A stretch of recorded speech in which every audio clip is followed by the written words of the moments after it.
Well, I guess just to start off with, like, as all the documentary subjects you could have chosen, why VHS?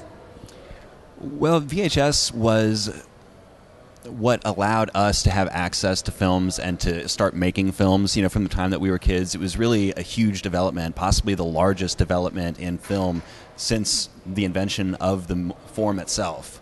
So it had this huge impact that it rippled down to the present day. And I was noticing that a lot of friends were still collecting videotapes even though they weren't being made anymore, and it was because there were so many films that were only available on that format. So it seemed like a good subject to approach, both where we're at today and how we got here and what the significance of this technology was for all generations. Talking about being exposed to movies, like, do you have any fond memories, certain movies that you remember, like having the VHS tape in your hand and kind of that being some sort of definitive experience for you? I mean, definitely Batman on VHS and a bootleg that my mom bought from a coworker of Gremlins 2 were tapes that, I remember really having a personal attachment to the tape itself. I remember Graveyard Shift, the box cover art, just being so powerful and just kind of affecting me, and I was afraid of it for a long time. And so I just wanted to rent it when I, got a little bit older. And I don't know what I was expecting. I enjoyed it. I loved it. But, it was like the artwork was almost more powerful than the movie sometimes. I think probably, thinking of holding the physical tape, the first time I saw Evil Dead 2 was at a slumber party. And afterwards, I just remember being like, wow, this is something I'd never seen. But, that's not something that played on cable or, that was something special that kind of opened my eyes to, the world of horror. I love the segment about the cover art and how the hand-painted cover art has been replaced with this kind of photoshopped floating head stuff. Why do you think we've moved away from the hand-painted style? Is it just that covers aren't necessarily what sells a movie now? Yeah, I mean, I think movie stars tend to sell a movie, and that's what they want to try to advertise, that these stars are in this, watch it because you like these people.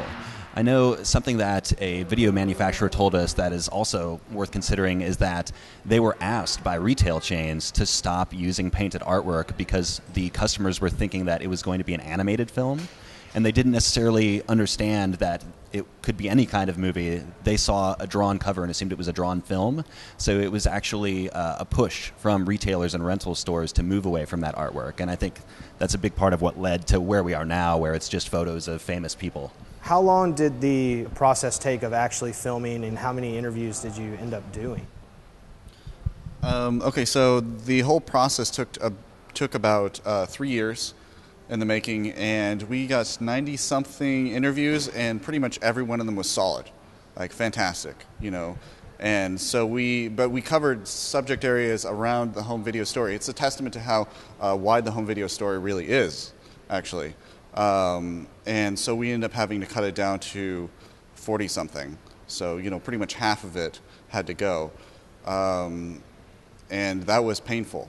That was really painful. Because it was, by the time that, even if we didn't know the people beforehand, they were our friends after interviewing with them. And we continue correspondence with them, and we continue today. So, how did you decide what you wanted to keep and what you left out? Because I would have to imagine you had so much content, you could have done almost like a Ken Burns-esque mini-series on this. I mean, there were certain storylines that we wanted to tell. We want to talk about collectors. We want to talk about the archival element of it. We want to talk about, from the filmmaker's perspective, how that changed things, artwork, the marketing itself. So, we tried to get that stuff in there. But, we did this organically. So we didn't have a set idea that we're going to talk about X, Y, and Z in this order, and then that's the documentary that we're going to have. We asked all these questions that we were ourselves interested in and wanted to see what we got. And we got tons of different things, and our questions totally changed from the beginning when we started the project to our last interview.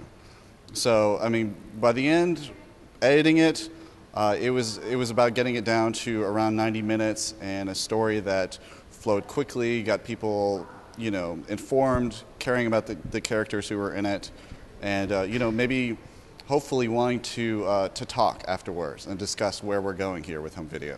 I guess my last question is, with VHS kind of dictated a certain kind of style. You had this segment in the movie where they were talking about leaving some room on the edges because they knew they were going to go to that format. With the physical format disappearing, do you see any kind of style being influenced by media going forward, or because of the streaming aspects and stuff? Is that kind of... Definitely. I have an opinion about that. Okay, so I think people are starting to make movies that are accessible to people on a phone-size screen.